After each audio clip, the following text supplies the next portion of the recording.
All right, so today I had the pleasure of sitting down with Chris Phillips, who's the founder of SEC Unfiltered.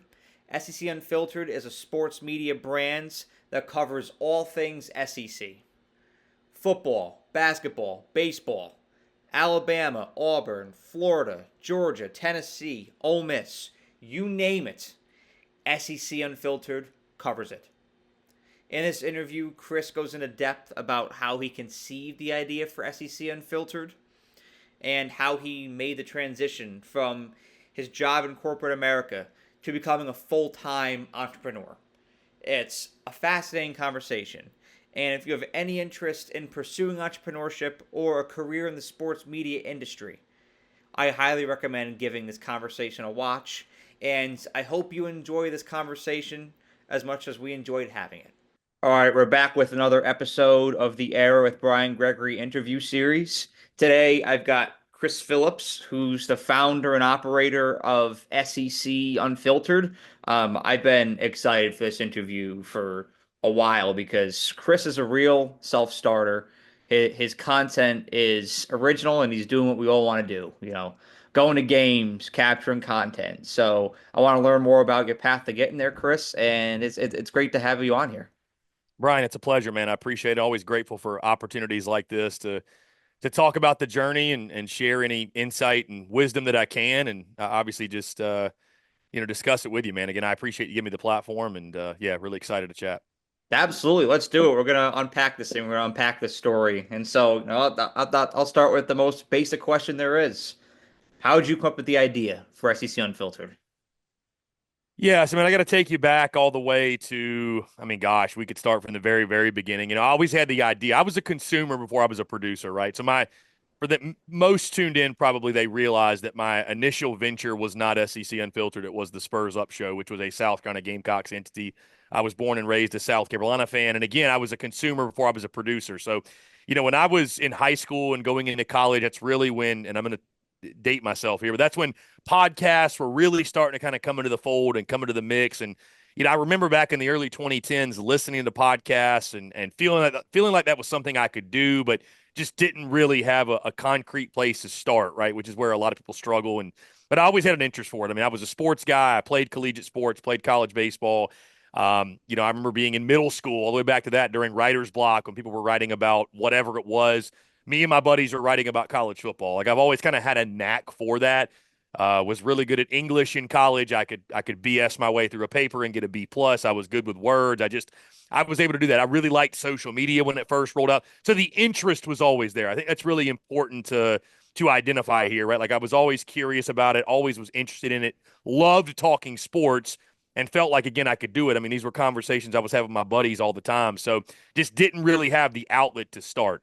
Fast forward to January, really December of 2016, stumbled across this entity called Armchair All-Americans. They were a very small entity at the time, 4,000 or 5,000 followers on Twitter, but they were divided up into team pages. They were looking for a South Carolina contributor, just kind of stumbled upon them, and they fully embraced me, said I had full creative control, and I just kind of took over and really ran with it from there and made it my own.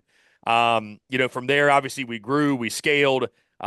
The Spurs Up Show became its own thing. Obviously, went from Armchair South Carolina to that, branched off from them, got the LLC for the business in November of 2018, and then August of 2019, moved to Columbia, South Carolina full-time to pursue it full-time as an entrepreneur.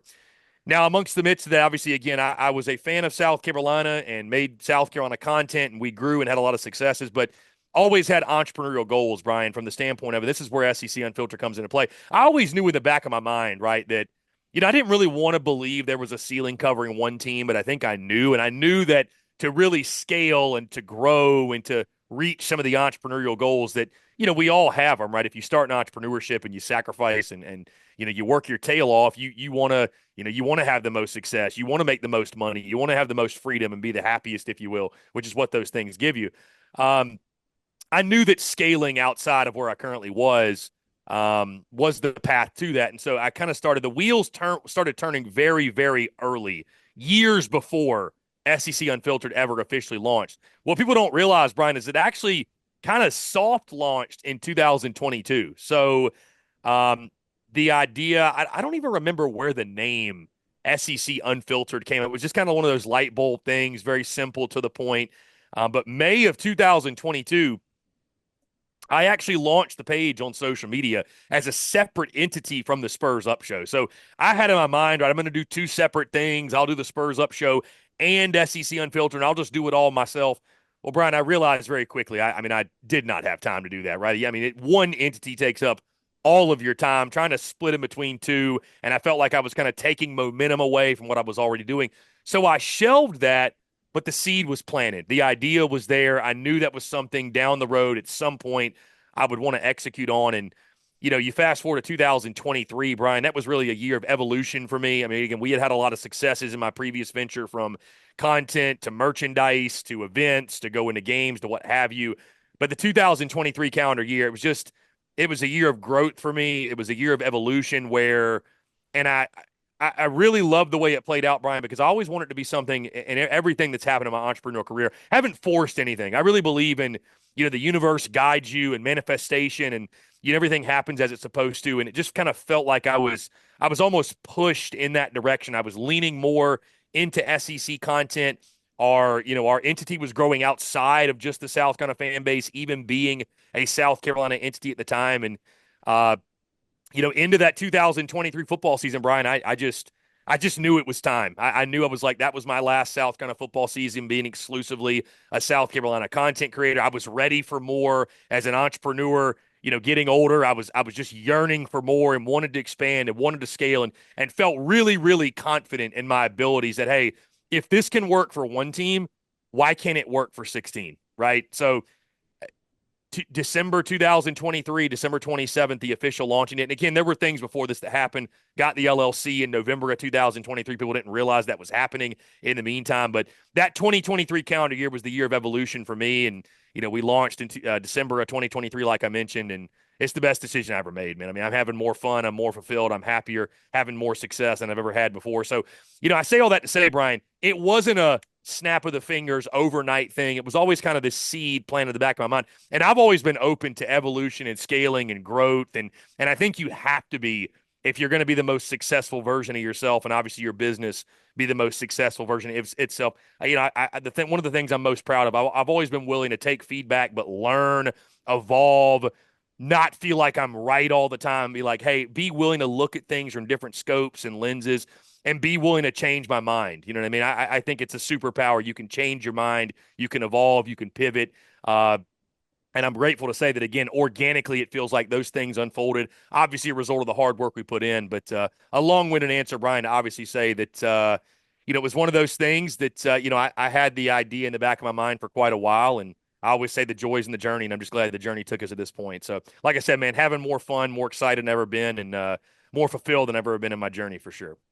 I mean, it's natural growth and entrepreneurship. Natural growth is the name of the game, and being adaptable, realizing, recognizing trends, and having that ability to step outside yourself. Because all of us who have that entrepreneurial gene, I mean, sometimes I think naturally we can be control freaks and just be limited to our own vision, right? Like, our way is the right way, but you got to take a step back, step outside of yourself, and look at trends through the lens of others. And when you take in other people's advice and observe just where the market's heading, and take your own desires out, but really surrender it to God too. That's when that real growth begins to happen. And it looks like that's exactly what's happened with SEC Unfiltered as well. And then I can also attest to what you're saying too. You can only get so much out of one team, covering one team. It's very niche. You can get a good loyal Mm-hmm. following from that, which is really fulfilling. I'm all about relationships, and it's really important when it comes to any business. But there's so many other programs and stadiums and fan bases, especially in our conference, the SEC, and we've all got our own unique qualities, and so just being able to cover all of that instead of just one. And I'll say I love South Carolina. I mean, for my favorite teams, it goes Alabama up here, and then oddly enough, my second favorite team is Ole Miss, and then Colorado, not Colorado, forgive me, Boise State, and then South Carolina, and then Texas Tech. And so the Yeah, comp's I there. will I say, love your program. I will say, Brian, to your point, my previous venture was extremely rewarding. Like you mentioned, the diehard fans that supported me over the years, it was incredible. Like you mentioned, so many great relationships and so many great people that again made it possible for me to even get to this point. But I mean, to your point, man, when you open it up from one fan base to 16 and yeah, the opportunities that have opened up for me, the ability to scale to a point to where I was a solopreneur in my previous venture. It was just me. And, I went to an entrepreneurial conference, if you will, in October of 2023. And this is when I knew that I was going the right direction and I was making the right decision in pivoting and transitioning to SEC Unfiltered. When I heard a guy say, and it stuck with me to this point, if you want to go fast, go alone. If you want to go far, go with others. And I knew to reach the goals that I had set out for myself, I knew to make the strides I wanted to make that I had to expand outside of myself. And doing that, focusing on just one team was going to be very, very difficult, but expanding to the entire conference, it gave me the opportunity to bring really talented, other really talented creators and people into the space and on with me with SEC Unfiltered. Now we've got guys. I mean, I'm surrounded by a great team, man. Dave Shoemate, Cole Thompson. We just hired an editor, Hayden Victoria. We've got a team of writers now contributing to our website. Harrison Fant, who's one of our college baseball guys. Jake McKeever, a guy we just added for college baseball. So, and we're scaling by the day, man. My guy Eric Reese, who's the wizard behind our graphics. I mean, again, it's given me the opportunity as an entrepreneur to scale and build a company. And again, you want to go fast, go by yourself. If you want to go far, go with others. You're only as good as the people around you. And again, I'm just, the scaling and expansion, it gave me the opportunity to add some really awesome people in my circle. And again, for that, I'll be forever grateful.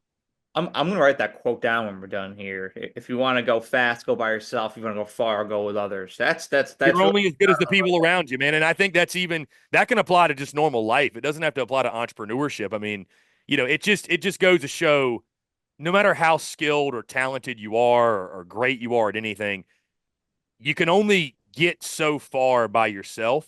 Again, this can apply to just your daily life. You really are the sum of the people that you surround yourself with. And when you surround yourself with great people, finding the right people, you surround yourself with them, it's going to make you and the rest of you in your circle thrive even more. So again, it doesn't have to be business related, but yeah, I mean, I think that's a quote, man, that again, I've really resonated with. And again, man, I'm just so grateful. The guys that I've added, man, they're rock stars, man. I'm really fortunate to have a great team with me. well, that's awesome, and I'm glad to hear that y'all are moving forward with so much velocity as you are, and scaling as quickly as you are. That's awesome, and I kind of want to backtrack here, to when you were first starting off SEC Unfiltered, because you said early on that you had a corporate job as well, and you were balancing that with content creation, kind of trying to start your own business while you were working for another. So, at what point did you know that it was time to pursue Spurs Up at the time full time? And Brian, I'll go back to yeah, I was working in the corporate world in Charlotte, North Carolina, and that's a whole other story, a testament of you think you want something because it's going to make you happy, living in the high rise, wearing a suit to work, and you find out very quickly when you get the things that you think you want, how those things may not make you happy. I was still unfulfilled. Again, I'm a former college athlete. I was looking for like that next grind, that next thing to chase, and that void was still there. The corporate world did not satisfy it for me. Brian, I was a shitty corporate world worker. I'm not even going to lie to you. I was late to work. Man, I'd be on Twitter and kind of funneling myself into my entrepreneurial goals and my business that wasn't even a business yet. I'd be kind of slacking off doing that. So wouldn't suggest following my path in the corporate world, if you will. Um, the moment that I mean, listen, I always knew I wasn't destined or that wasn't my end goal to be, a cube monkey. I just, it just, and for people that it is, that's great. For me personally, I knew, Brian, I knew that wasn't for me. I always knew. I felt strongly that entrepreneurship, and I had ideas previous to like sports media. I mean, I had an idea for an app before that was like an events app, and it kind of served like an Instagram. And I had this thing on a whiteboard. Like I had ideas. Like I always just craved freedom and flexibility. And I didn't want somebody telling me what to do, how to do it, where to go, what to wear. Like the thought of that just makes me shudder, truly. So I knew that wasn't meant for me. But the moment that I knew to leave the corporate world, it was May of 2019. And I had a unique opportunity to go to New York for a few months, work at a golf course up in the Hamptons. I had a connection there. I worked in golf when I was in college again, but had an opportunity to go up there, live in New York for a few months, make a nest egg, and move to Columbia, South Carolina, and pursue the business full time. And I felt strongly that was the window of opportunity that I needed to take advantage of. And I'll tell you this too, though, Brian. People ask me all the time, when do you know that your business is ready to take from that part time, like you're saying, the corporate to full time? I don't think there's a follower number. As a matter of fact, I know there isn't. You realize when I started doing it full time, I mean, we didn't even have like 10,000 followers on Twitter, right? At the time, we had like 3 or 4,000. In the grand scale, that's not a lot. But I'll say this, Brian, to hell with the followers. The moment you have something that you believe in its value, that you can sell to advertisers or you can sell to clients or you can sell to your audience, the moment that you truly believe you have something of value, that's when you take it full time. And that's what I did. We didn't have very many followers. We didn't have an Instagram page, or it was very small, I think. But we had a very small audience, but I saw the potential. I saw how passionate they were. I saw the way they supported us. And I believed, Brian, in the ability. I went to business owners and pitched it. And I was very passionate about it. And I think these people felt that. And it's not like when I started full time, I was making buku bucks, but I was making enough to wake up and do what I love to do every day. And that's been my goal from the jump. Even to this point, that is essentially my micro goal. Like above all else, if I'm waking up and pursuing my passions and you know my I'm getting to wake up and do what I love to do every day, then I've won. I win. Everything else beside, then I win. So the moment you know that you have something of value, because that's what it takes, right? You need something of value to monetize it. You have to monetize it to take it full time because you got to get your bills paid. You got to eat, right? But the moment you believe you have something of value, and it was that point for me where I felt like, and I knew, hey, I am 2 years into this thing. The only way that I'm going to get this thing off the ground and running is to rip off the Band-Aid, make that leap. I got to go into the eye of the storm. I got to go to the city where the school is. I got to be boots on the ground. That's going to help me take it to the next level. I believed it and just took swift action on it, man. I took swift action on it. So the moment you know you got something of value, man, that's I think when you make the move. Well, you have some value. You have vision. Yep. Because you can And pitch you that can't have thing. fear. I mean, you can have fear, but you got to. I say suppress that. You've got to face that head on. Like you're going to have to take a risk. You got to jump, not knowing if the parachute's going to open. And it was very easy for me, man, because again, I was miserable in the corporate world. So for me, one of my greatest assets, Brian, I never felt like I had anything to lose. As crazy as that sounds, and certainly I'm sure there were some things that I was like, dude, worst case scenario, I can go home, and I was very fortunate, right? I come from a good family. I could have moved home in with my parents, figured it out, and ended right back in the corporate world. I was like, what do I have to lose? I can spend my entire life being miserable, wondering what if, or I can take this chance, and who knows, maybe the parachute opens or I land on my feet, and it's the greatest decision I ever made. And thankfully, the latter is what happened. Well, and that's just it. And you have to place yourself 15, 20 years down the road. Do I want to live with regret? Do I want to think what if and be stuck in just that like whirlpool of thinking, or do you want to pursue the vision and know that because even if you pursue it and it fails, you fall on your face. That I would be more happy knowing that I pursued it and that I actually went for it and I failed. Yeah, And I could not have lived with myself if I didn't take that chance. And I'm someone, man. I've always been a big dreamer. I've always chased my dreams. I mean, I was the same way in sports, man. I chased baseball until the day that I stopped believing that I could play in the major leagues. I chased it until that day. So I've just always been a big dreamer, man.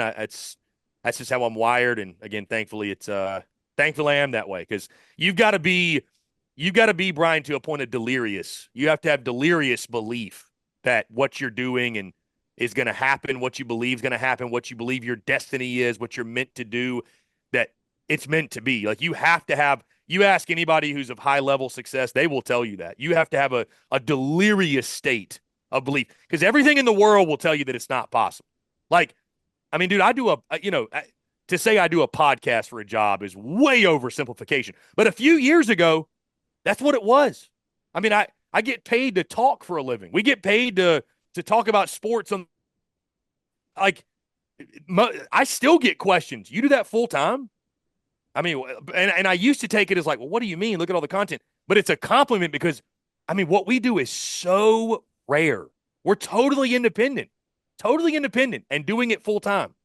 Partner with FanDuel, partner with Game Time, getting to travel all over the SEC, getting these expense paid for trips. And, and again, we're in year 8, man. This is way down the road, deep into the process. But like, it's such a compliment because what we do is so rare. But so it took a delirious sense of belief to believe that number one, it was possible. And number two, I deserved to be doing it. And that, again, what I was doing had value. So yeah, and that's something, man, that doesn't come immediately. Like you have to start, get into the process. You have to have that belief early, obviously, but like as you grow, as you have more success, as you evolve, man, that's the stuff early, man, that are really going to fuel you in those dog days. Well, and I, like you, I'm a big sports guy, and so, I think that you've kind of got to have the same mentality that's the Washington Commanders, or I still like to call them the Redskins, um, had this year, where nobody believed in them this year. Vegas certainly didn't believe in them having an over under win total of 6.5 games this year. They greatly eclipsed that. They won a playoff game, and then they the first since '05, and then go into mighty Detroit, and they beat them as well. And the reaction from everybody's like, who the hell are these guys? But they knew who they were the entire time. And so you've kind of got to have the same mentality that the Redskins have this year when you're making that leap. Like you're saying, that delirious belief. You know, if you have that, the business will build itself. If you had that early on, it will succeed. Others will be surprised when they see you succeed, but you always knew what you had, and that's what matters at the end of the day. Um, One of my favorites out there, man, Naval Ravikant. He's a fantastic angel investor. I don't want to call him philosopher, if you will, but very, very smart individual. He talks about desires and limiting the desires, but he mentions that the universe is geared and wired in such a way it's wired to give you exactly what you want and what you desire. You have to limit those desires, but if you focus and centralize yourself on one thing and you believe in every fiber of your being and you work towards that thing and believe every day, I promise you the universe will give you what you're asking of it. If you put in the work, the sweat equity, if you will, manifestation, I'm a big believer in that too. You will, and it may not be exactly what you're expecting, but you will get what you desire. So I'm a big believer in that, man. No, that's very true, and that's something that I think we'll all take away from this conversation today is exactly what you just said. And then one last thing to leave it off with today. I always believe in what Tom Brady says and getting 1% better every day. He's the GOAT, so it's got to be right. Um, what's your growth strategy for SEC Unfiltered? How do you see yourself getting 1% better every day, and where do you see it going in these future years? Yeah, Brian, I think that's a great question. I would like to think that the GOAT, Tom Brady, would agree with this. I think you always look at things through a critical eye, from the standpoint of, never accepting things as they are, not from a standpoint of being, you know, unhappy with things or unsettled, but just from a, always looking at things critically, always looking at things, not allowing the ego to make you think you're right. To not allowing the ego to make you say, I'm the best, I'm right, quote unquote, I've made it. The moment I ever say I made it, I'm done. You won't find me doing it anymore. I don't know what I'll be. I'll probably be skiing somewhere or be on an island on the beach somewhere. Like I'll be done. I'll be done because it is finished. There is nothing more to do. Staying, looking at things with a critical eye, Brian. Also staying curious. Staying curious. That's why I'm always wanting to evolve and grow and do things differently and pivot and try different things in content because you stay curious. Like it's again, we don't have it all figured out. I always say this, Brian, we're 1% of the way there. When you keep a day one mindset every day, that's how you get 1% better. Approach every single rep like it's the first rep. You're trying to approach every rep, every show, every post, whatever. Like this is going to be the best rep of my life. And then after that rep, do it again. And then do it again. And you have that day one mindset every single day. And I think too, Brian, when you find something that and again, Brady with football, I feel like me, I've tapped into my dharma, my passion, what I do. When you find something that you really love and you're really passionate about, I do think that comes organically because I look at what we do in, as crazy as it sounds, sports media as an artistic act, right? It's never complete. Right? It's always evolving and changing. And so, you know, it's a skill, it's a craft. You know what I mean? Like the beauty is in the evolution and sharpening the tool and working on your skill set and trying different things and pushing limits and pushing boundaries. That, Brian, in my opinion, is how you get 1% better every day. When you honor that process, right? When you honor that practice and you really do treat it as, I may not be the most talented content creator out there or the most talented entrepreneur. I don't want to be known as the most talented. I do want to be known as the most skillful because talent's God-given. Skill is honed in on. It's worked on. It is perfected. And again, I'm sure Brady would say the same thing. I think Tom Brady, not the most talented quarterback in NFL history. He is the most skilled, though, both physically, mentally, structurally, what have you. So I think when you factor all those things in together, man, always look at things through a critical eye. Don't allow the ego to tell you you're right and stay curious. I think those are the big things that allow you and give you the opportunity to get 1% better every day.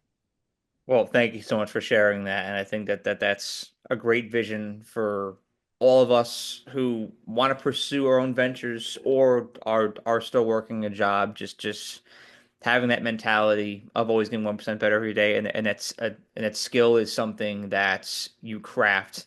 Never get complacent. The minute you say you made it, that's it. You're cooked. That's something I really resonate with as well. Thank you for coming on, Chris. This was a pleasure. I love learning about SEC Unfiltered, your journey to where you are now, and I can't wait to see where this thing goes. It's awesome. I follow it every day, and y'all do a great job. Ryan, I feel the same way, man. I'm having a blast. And again, just appreciate the opportunity, man. Anytime. Uh, and one last message to the audience, man. Just start, go chase that thing. It's never been harder to win, but it's also never been easier. You're passionate about something, you believe in it, go after it, you'll stand out. So, Brian, it's always a pleasure, man. Appreciate it. Let's go. Thank you, Chris, and thank y'all for watching. Have a great day.